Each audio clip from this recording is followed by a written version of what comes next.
제가 읽도록 하겠습니다. 본문 말씀을 올릴 동안에. 제목은 아버지의 허물이라는 제목입니다. 그런데 본문은 창세기 9장 24절에서 29절. 제목은 아버지의 허물 24절에서 29절을 제가 읽도록 하겠습니다.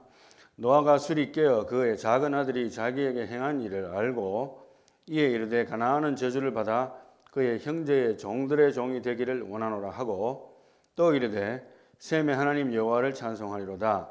가나안은 셈의 종이 되고 하나님이 야벳을 창대하게 하사 셈의 장막에 거하게 하시고 가나안은 그의 종이 되게 하시기를 원하노라 하였더라. 홍수 후에 노아가 350년을 살았고 그의 나이가 950세가 되어 죽었더라. 아멘. 예, 올라왔네요. 예, 감사합니다.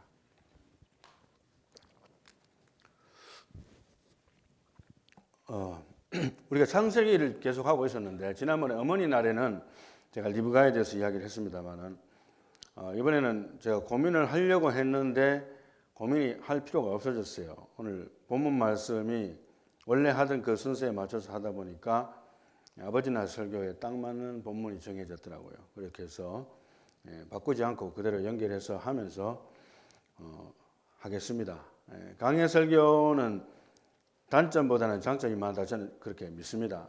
원래 제가 제목 설교도 많이 해봤는데 결과적으로는 성경 말씀을 깊이 있게 다루기에는 강해 설교가 좋고 약간 좀 지루할지 몰라도 결과적으로 남는 것이 많은 것 같아요. 설교자 자신에도 그렇고 또 듣는 사람 자신에게도 그렇고 그런 점에서는 이점이 많다 그런 생각이 했고 또 이제 오늘은 강해 설교인 동시에 아버지 날 설교가 되어서 일석이조 일거양득 묵먹고 알먹고 도랑치고 가재잡고 이 일이 된 거예요. 지난번에 내가 이야기를 하다가 언어가 일석이조라는 말을 쓰는 거예요. 그래서 네가 일석이조라는 말을 알아 하니까 알지. 하나를 했는데 두 가지 효과를 보는 게 일석이조예요. 와 놀랐어요 제가. 한국말을 그만큼 잘할 나이가 아닌데 요즘은 좀 인터넷이 무서운 것 같아요. 그래서 지금 현재 그런 느낌을 받았어요. 너무 감사하고. 자 이제 본문 말씀 처음부터 배경을 보고 마지막에 결론을 내리도록 하겠습니다. 다 같이 1절부터 읽겠습니다. 시작. 하나님이 노아와 그의 아들들에게 복을 주시며 그들에게 이르시되 생육하고 번성하여 땅에 충만하라. 땅의 모든 짐승과 공중의 모든 새와 땅에 기는 모든 것과 바다의 모든 물고기가 너희를 두려워하며 너희를 무서워하리니 이것들은 너희의 손에 붙였음이니라. 모든 사한 동물은 너희의 먹을 것이 될지라. 채소같이 내가 이것을 다 너희에게 주노라. 아멘. 지난번에 우리가 창세기 초반에 1장에서 생육하고 번성하여 땅에 충만하라는 하나님의 최초의 명령, 인류에 대한 최초의 명령, 창세기 1장 몇 절입니까? 28절. 1장 28절. 이거 굉장히 중요한 거죠. 하나님이 인간에게 주신 최초의 명령, 계명이라기보다는 명령입니다. 명령과 동시에 축복이죠. Be fruitful and multiply and fill the earth. 그리고 재미있는 것은 노아 홍수 이전에는 그렇지 않았다고 보는데 노아 홍수 이후에는 달라진 게 하나 있는 게 뭐냐면 모든 짐승들도 잡아먹으라는 거예요. 채소나 과일만 먹지 말고 짐승들도 너희 손에 붙였음이니라. 또 재밌는 것은 모든 짐승들이 너희를 어떻게 한다? 너희를 두려워하여. 여러분들 호랑이나 사자들이 만나면은 여러분들 여리와 귀엽네 여리와 하겠어요? 빨리 도망갈 수 있으면 최대한 빨리 도망가겠죠. 네. 그렇지만 사실은 하나님께서 그들 짐승들 마음속에 두려움을 줬어요. 사람에 대한 두려움, fear. 만약에 그런 게 전혀 없다면 정말 진짜 난장판이 될 거예요. 이 지구가 동물들에 의해서 overwhelmed 될 겁니다.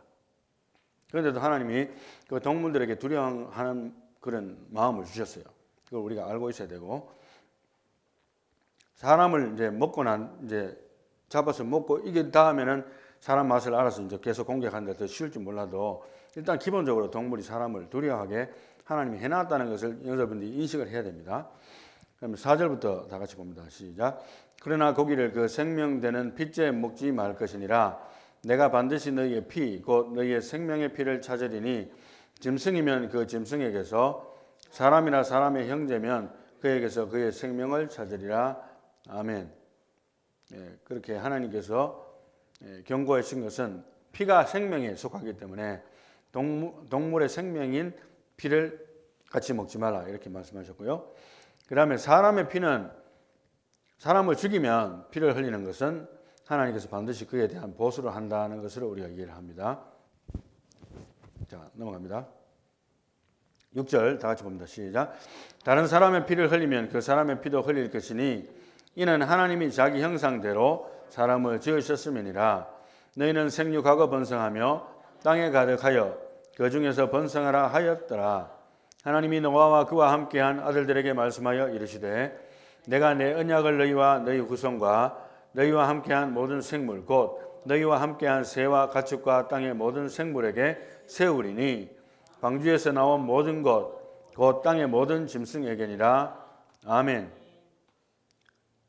여기서 결국에는 이제 아까도 이야기했듯이 하나님이 자기 형상대로 만든 사람을 피를 흘리게 하면 안 된다는 거. 그리고 역시 이제 노아의 가족들만 남았잖아요. 이제 생육하고 번성할 축복과 사명이 있다는 거예요. 아울러서 동물들도 그렇게 할 수 있도록 말씀을 하십니다. 그뿐만 아니라 또 한 가지 보너스가 더 있어요. 지난번에 노아가 방주에서 나오고 나서 제일 먼저 한 게 뭡니까? 제사잖아요. 그런데 하나님께서 그 제사를 받으시고 흠량하셨고 기뻐하셨고 축복하셨습니다만은 또 하나님께서는 언약을 세우셨어요. 내가 내 언약을 너희와 너희 후손과 모든 동물들에게도 다 세우겠다. 이렇게 이야기하셨는데 I myself do establish my covenant with you and with your descendants and 동물들. 그죠? 이렇게 하나님께서 언약을 세우는데 하나님의 언약의 특징은 물론 언약이라는 것은 쌍방이에요. 나와 너 사이니까 그죠? 쌍방이긴 한데 하나님의 언약의 특징은 사실은 일방적입니다. 일방통행이에요. 우리가 하나님 앞에 무슨 조건을 내세울 수 있는 입장은 아니고 하나님께서 일방적으로 축복을 주시면서 내가 이렇게 해주겠다는 이야기거든요. 봅시다. 11절 다 같이 봅니다. 시작. 내가 너희와 언약을 세우리니 다시는 모든 생물을 홍수로 멸하지 아니할 것이라. 땅을 멸할 홍수가 다시 있지 아니하리라.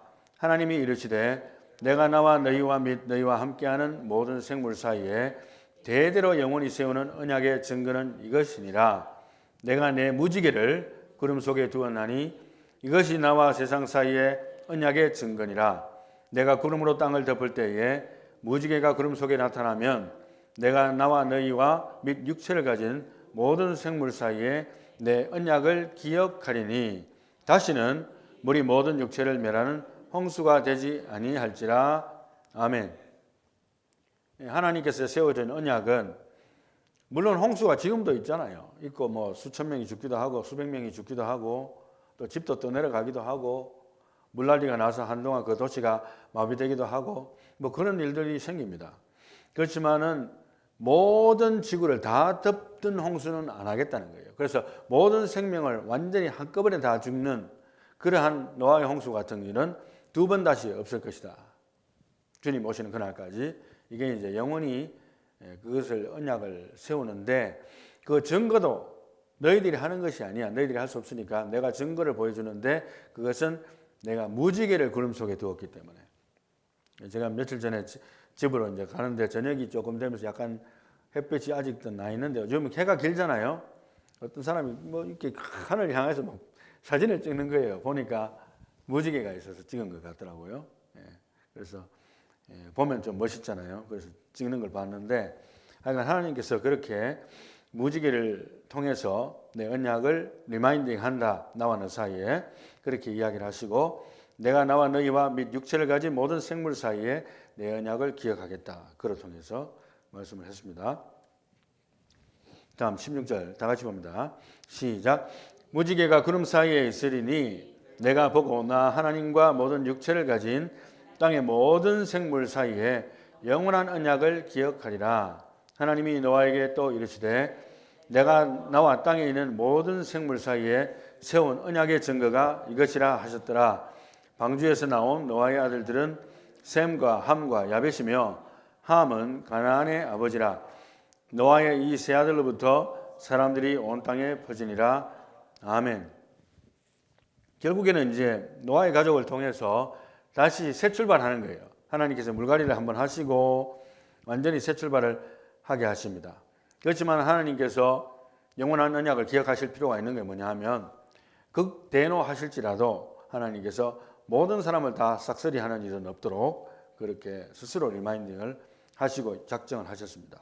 그래서 그의 아들들의 이름은 셈과 함과 야벳 이렇게 기록이 되어 있죠. 자, 다음 그림 보시면은 아라랏산이 원래 지난번에 제가 언급은 안 했습니다만은 김명현 박사님이 정리해놓은 내용을 제가 참고를 많이 하고 있는데요. 제가 뭐 과학자도 아니기 때문에 참고로 하고 그냥 이야기하고 전달하는 입장이긴 한데 그 아라랏산의 위치가 아르메니아 지역입니다. 그래서 그 아르메니아 지역에서 이 세 민족이 나누는 거예요. 셈과 함과 야벳 이 세 민족이 대체적으로 가는 방향이 다 다릅니다. 다음 슬라이드 보게 되면 유럽 쪽에 제일 위에 그린 컬러로 되는 부분에 보니까 야벳이죠. 자펫. 그 다음에 왼쪽에 함이고 그죠? 아프리카 대륙이네요. 그 다음에 셈. 아시아 쪽으로 연결이 됩니다. 이렇게 해서 대체적인 인류가 나눠지는 분포도가 형성이 되죠. 사실은 우리가 인종이 다 여러 가지 있는 것 같아도 우리가 노아의 후손이에요. 결국 하나잖아요. 노아의 홍수 이후에서 이 세 민족이 나눠졌다 뿐이지 사실은 원래는 하나입니다. 아담으로부터 시작해도 하나고 노아로부터 시작해도 나눴다 뿐이지 노아의 후손인 거예요. 자, 20절 다 같이 읽겠습니다. 노아가 농사를 시작하여 포도나무를 심었더니 포도주를 마시고 취하여 그 장막 안에서 벌거벗은지라. 가나안의 아버지 함이 그의 아버지의 하체를 보고 밖으로 나가서 그의 두 형제에게 알림해 셈과 야벳이 옷을 가져다가 자기들의 어깨에 메고 뒷걸음쳐 들어가서 그들의 아버지의 하체를 덮었으며 그들이 얼굴을 돌이키고 그들의 아버지의 하체를 보지 아니하였더라. 아멘.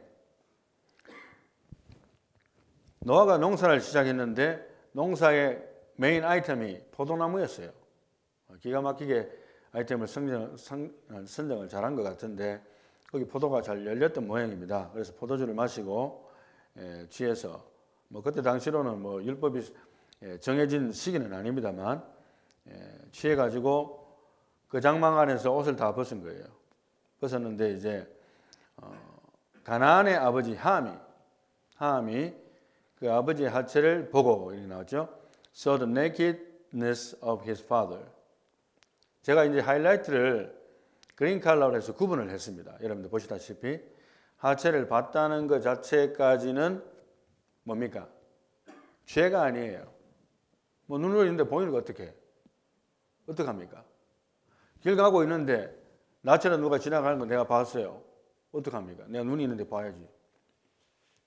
보고 나서 고개를 돌릴지언정, 그죠? 본 것까지는 죄도 아니고 아무 일도 일어나지 않았어요. Nothing happened. 그죠?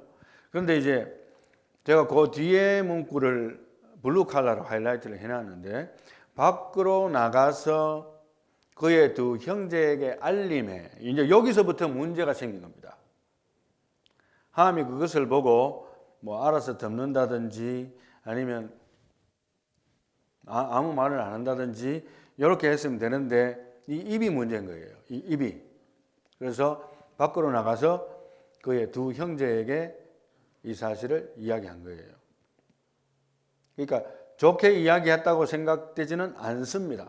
뭐 구체적으로 무엇을 어떻게 이야기했다고는 기록이 안 됐습니다만 그렇게 하니까 이제 셈과 야벳이 옷을 가져다가 자기들의 어깨에 메고 옐로우 컬러로 하이라이트된 것을 보시면 뒷걸음쳐 들어가서 이제 셈과 야벳은 행동이 완전히 다릅니다. 일단 들었지만 일단은 아버지 하체를 보지 않기 위해서 앞으로 가는 게 사람이잖아요. 근데 뒤로 들어가면서 그 다음에 얼굴을 돌이키고 아버지 쪽으로 보지 않고 얼굴을 돌이키고 그의 아버지의 하체를 덮은 거예요. 이렇게.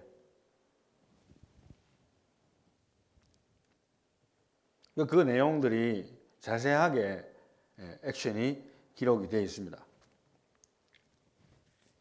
다음 슬라이드 보게 되면 노아의 이제 족보를 할까요? 족보네요. 야벳, 함, 셈 이렇게 되어 있는데 함이 지금 현재 우리가 순서 성경에는 셈, 함, 야벳 이렇게 해서 조금 순서상으로 나왔다기보다는 대체적으로 우리가 지금까지 알려진 바에 의하면 야벳이 맏아들이고 함이 막내로 여겨집니다. 막내. 그 다음에 셈이 둘째 이렇게 여겨지고 있는데요. 그 밑에 이제 함 밑에 보면 제가 별표를 찍어놨는 그것이 가나안이라고 나오지 않습니까? 이제 함의 아들이 가나안입니다. 그걸 보시고 다른 이름들은 뭐 우리가 두드러지게 볼 필요는 없습니다만 함의 아들 가나안 이름이 밑에 나와 있는 것을 주목하시기 바랍니다. 다음 슬라이드 보게 되면 노아의 후손들에 대한 야벳이 맏아들이라 했죠. 지금 현재 뭐 물론 의견이 다른 분들 물론 있어요. 의견 다른 분 존중합니다. 그런데 지금 제가 알고 있는 바로는 이제 야벳인데 야벳의 후손들이 이제 파란 색깔로 흩어진 지역이 나옵니다. 고멜은 게르만 독일, 메색 모스크바, 마곡 스키티아, 다라스 트라키아, 야완 그리스, 두발 그루지아, 마데 메디아 이렇게 분포도가 나와 있습니다. 그 야벳의 후손들이 흩어진 장소들입니다. 장소들을 기억을 하셔야 되겠고요. 외울 필요는 없겠습니다만 저도 못 외우고 있어요. 자, 다음에 함의 후손입니다. 다음 슬라이드 보면 함의 후손은 이제 가나안이 나와 있고 제일 위에 오른쪽에 있죠. 팔레스타인입니다. 오늘 지금 현재 전쟁이 엄청나게 벌어지고 있고 전 세계가 오랫동안 고통을 하고 있는 지역입니다. 그 고통의 지역이 바로 팔레스타인 지역이고 그다음에 붓, 리비아, 미스라임, 이집트, 구스, 에티오피아 이런 분포도로 흩어졌다고 추정을 합니다. 우리가 100% 우리가 이렇다 하지 않는다 하더라도 역사적으로 연구한 바에 의하면 이렇게 추정을 하고 있습니다. 그다음에 이제 셈이죠. 셈이 둘째 아들이라고 했죠. 둘째 아들로 추정을 한다고 했는데 의견 차이는 있습니다. 여전히 셈은 둘째 아들인데 여기 보면 이제 아람부터 시작해 여기 파란 색깔과 빨간 색깔은 이그노하시고 그린 컬러만 보세요. 제일 왼쪽부터 루디아는 루시죠. 아라박사스는 하란, 아수르는 그 다음에 시리아, 아람, 그 다음에 엘람 이렇게 나옵니다. 이렇게 해서 흩어진 지역이 형성되어 있습니다. 이렇게 셈, 함, 야벳 우리가 흔히 이야기하지만 순서가 약간 뒤바뀌게 설명을 할 수 있다는 거 순서대로 한다면 야벳이 제일 먼저 나올 수 있다. 그 다음에 셈이고 그 다음에 함이다. 이렇게 순서대로 말을 할 수가 있겠습니다. 자, 이제 본문 말씀을 영어로 한번 읽고 해석하고 결론을 내리도록 그렇게 하겠습니다. 24절 다 같이 봅니다. 시작. When Noah awoke from his wine, he knew what his youngest son had done to him. So he said, Cursed be Canaan, a servant of servants he shall be to his brothers. 아멘. 여기까지 봅니다. 가나안은 저주를 받아. 함이 죄를 저질렀는데 왜 가나안이 저주를 받습니까? 함의 아들이. 그건 불공평하잖아요. 그럼에도 불구하고 영향력을 끼치는, 지난번에 이야기했죠. 내 부모가 예수를 믿었다고 해서 내가 천국 가는 건 아니에요. 그러나 내 부모가 예수를 잘 믿으면 내가 예수를 잘 믿을 가능성이 아주 높습니다. 그건 뭐 피할 수 없는 거예요. 내 부모가 예수를 안 믿는데도 내가 예수를 믿는 수도 있어요. 그러나 이제 일반적으로 부모의 영향을 지대하게 받는다는 것은 피할 수 없는 거예요. 자, 그런 관점에서 너무 지나치게 이것으로 성경이 불공평하다고 이야기할 필요는 없다고 생각이 되어지고요. 자, 봅시다. 그래서 26절 다 같이 봅니다. 시작. He also said, Blessed be the Lord, the God of Shem, and let Canaan be his servant. 아멘. 이제 셈의 하나님을 찬송할지로다. 어떻게 보면 이게 이제 아까 제가 이야기한 대로 하면은 막내고 중간이고 첫째로 거꾸로 지금 이야기하는 것 같아요. 하나님께서 만약에 그렇게 순서가 된다면 그래서 막내 함은 저주를 받았고 그 행동이 괘씸해서 그 다음에 둘째는 이제 셈이죠. 셈에 대해서 이야기했는데 셈이 하나님을 찬송할지로다 했어요. 뭐 한 게 특별한 거 없지만 그러나 함은 아버지의 허물을 덜추어냈고 그리고 셈과 야벳은 아버지의 허물을 덮었습니다. 그것을 인해서 또 축복을 받는 이야기가 나오게 됩니다. 그렇게 이야기하고 있고요. 또 가나안은 역시 그들의 종이 되라 했어요. 그렇다고 해서 이게 이제 어떤 사람들은 뭐 노예 제도의 정당성을 주장하는 구절이라고 하는데 그것은 또 성경을 전반적으로 이해를 못하는 사람들이 어거지로 이렇게 끼워 맞추는 이야기입니다. 자, 그건 넘어가고요. 27절 다 같이 봅니다. 시작.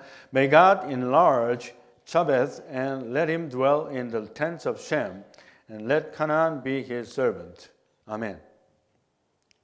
여기 보면은 맏아들이 자벳이라고 했잖아요. 야벳이라고 했는데 let him dwell in the tents of Shem. 셈의 장막에 맏아들이 들어가서 지낸다는 거예요. 오히려 셈이 더 광대한 것처럼 마치 맏아들처럼 그렇게 표현이 되어 있습니다. 그래서 거기에 대해서 약간 순서를 바꿔서 생각하는 분도 있습니다만은 어떤 목사님들은 이것이 이제 영적인 축복은 근본적으로 야베스가 받았지만은 물질적인 축복은 셈이 더 받지 않는가 뭐 그렇게 해석하는 분도 있어요. 하여간 모르겠습니다. 네, 그렇게 일단 둘 다 축복받았고 그 다음에 28절 다 같이 봅니다. 시작. Noah lived 350 years after the flood. So all the days of Noah were 950 years and he died. 아멘. 노아도 굉장히 장수했습니다. 홍수 이후에도 350년을 더 살아니까 간단하게 계산이 되죠. 노아가 600세 되던 때 홍수가 났으니까 플러스 350 하면은 950. 굉장히 장수했습니다. 하나님의 축복이지요. 네, 그렇게 해서 노아는 하나님 품으로 갔습니다. 자, 이제 다음 슬라이드 제가 약간 요약을 했는데요. 우리가 뭐 단정 지을 수는 없지만 아마도 셈의 후손 가운데 일부가 동쪽으로 이동해서 한국인의 조상이 되었을 것으로 예상하기도 합니다. 그래서 이것을 연구하는 일이 매우 어렵기 때문에 정확하다고 볼 수는 없고 셈은 황인의 조상, 함은 흑인의 조상, 야벳은 백인의 조상이 아닌가 그렇게 추정을 합니다. 어디까지나 추측이니까 그 정도로 하고 만족을 해야 될 것 같아요. 끝이 없는 추측으로 끝내지 말고 뭐 여러분들이 연구하시면서 더 좋은 것이 생기면 그렇게 바꾸어도 좋겠어요. 그렇지만 제가 볼 때는 여기까지입니다. 이제 결론을 내려야 되는데요. 오늘의 결론은 아버지의 허물을 덮으라가 결론입니다. 그런데 이제 아버지의 허물을 덮으라는 것만 축소시켜서 이야기하기에는 좀 더 광범위하게 한다면 하나님의 마음을 읽으라는 거예요. 그 축복과 저주가 사실은 어디서 나옵니까? 육신의 아버지에게도 나올 수 있지만 궁극적으로는 하나님으로부터 나오는 거예요. 그래서 하나님 아버지의 마음을 읽을 줄 안다면 부모의 허물을 덮을 줄도 알게 된다는 것을 이야기하고 싶은 겁니다. 그래서 equal 축복의 통로를 어떻게 하지 말라? 차단하지 말라는 거예요. 잘 나가다 삼천포로 빠지는 사람 있잖아요. 처음에는 좀 못한 것 같고 부족한 것 같고 오랫동안 고전을 면치 못하는 같은 사람이 나중에 뒤늦게 성공하는 사람을 한자로 뭐라 그럽니까? 대기만성이라 하잖아요. 큰 그릇은 천천히 이루어진다는 거예요. 큰 그릇은. 그런 한자 이야기도 있듯이 고사성어도 있듯이 어떻게 보면은 제가 또 여러분들이 아무리 잘 나가도요 이 부모님을 기쁘시게 하지 않으면 축복의 통로가 근본적으로 어떻게 됩니까? 차단이 되는 거예요. 아이고 목사님 나의 부모님은 다 돌아가셨습니다. 이제 나는 더 이상 초이스가 없네요. 거기에 대한 부모님 살아 계셨을 때에 내가 했는 걸 생각하면 여러분 답을 할 거예요. 거기 틀림없어요. 한번 리마인딩 해보세요. 그리고 내 자녀들에게도 그 원리를 하나님 말씀을 통해서 꼭 가르쳐야 된다. 제 5계명이 무엇입니까? 내 부모를 공경하라. 그리하면 내가 이 땅에서 잘되고 어떻게 되리라? 장수하리라.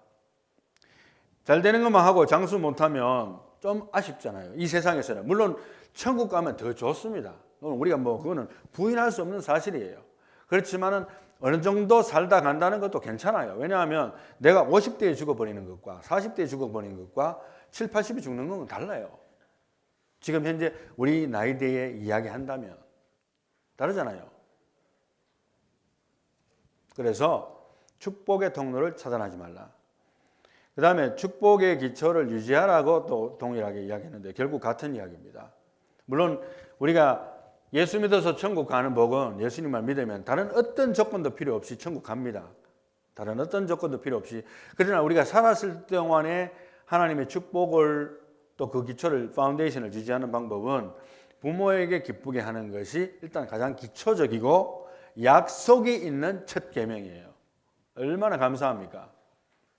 계명 지키면 뭐 천국에서도 천국 많이 받겠지만 특별히 하나님께서는 보너스를 주신 계명이 뭐다?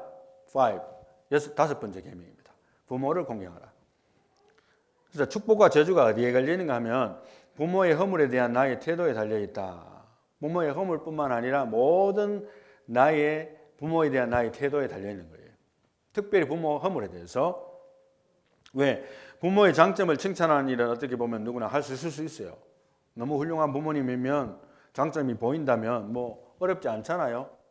너무너무 감사하고 칭찬하고 뭐 자랑할 수도 있고 다 되는데, 그러나 이제 부모의 단점이 있는데, 내가 아무리 봐도 단점이 있는데 그 단점을 덮는 일에는 쉽게 무너질 수가 있는데요.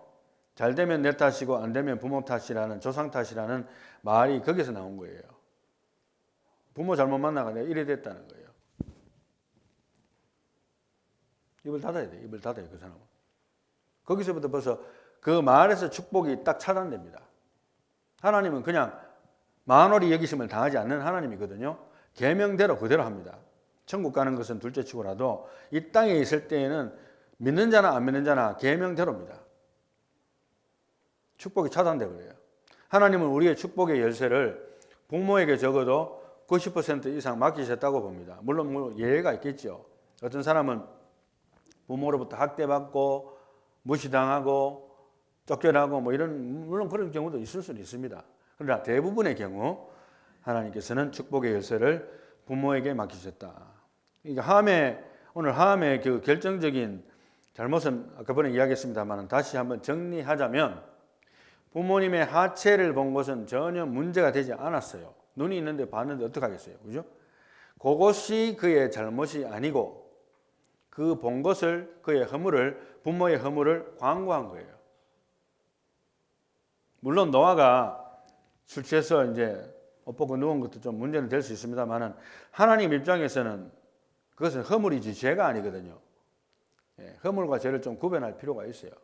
사람마다 뭐 집에 가면 양말 벗어가지고 어떤 남자들 보면은 온데다 던져놓고 치우지도 안 하고, 그거 인간입니까?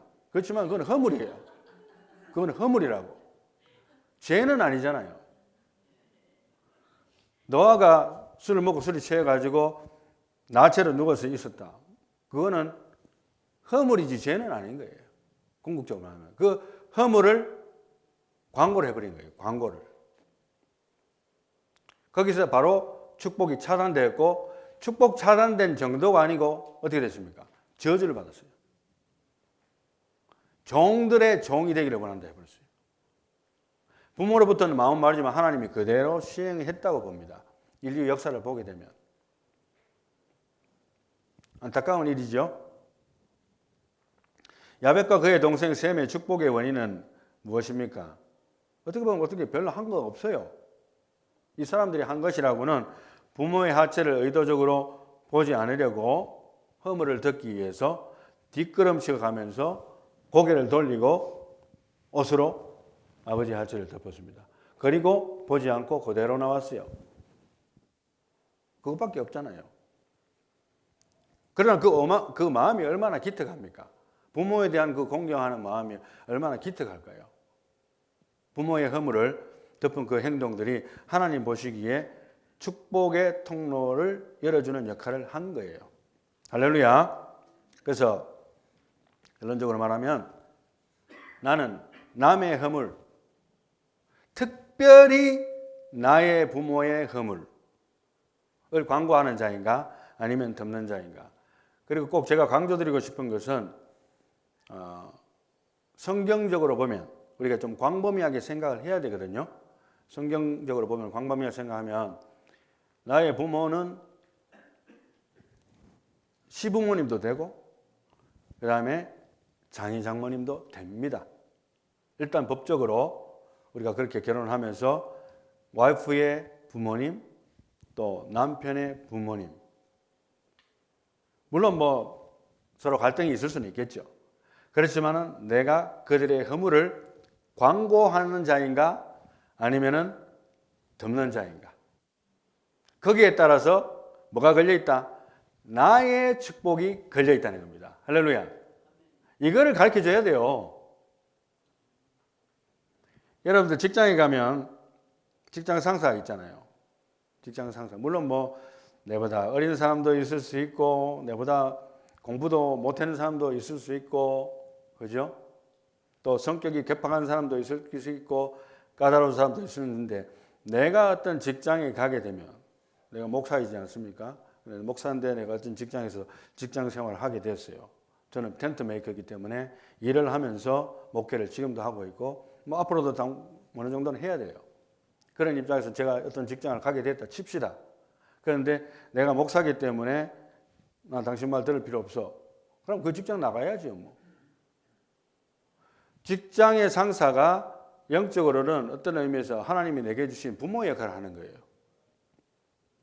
거기에서 그 사람이 죄를 지어서 사람을 죽이는 일이 아닌 다음에 그 사람의 약점이나 허물을 광고하고 돌아다니는 것은 자기에게 결국에는 뒤통수 맞을 일을 하고 하나님도 기뻐 안 하세요.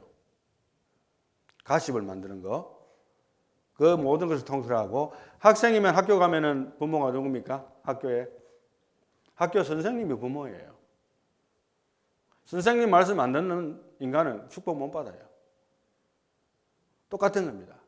그래서 이 기본적인 원리를 광범위하게 적용을 했습니다만은 절대적으로 맞다고 봐요. 지금까지 보니까 많은 사람들이 축복 못 받는 거 보니까 순종을 안 하는 거예요. 말을 안 들어.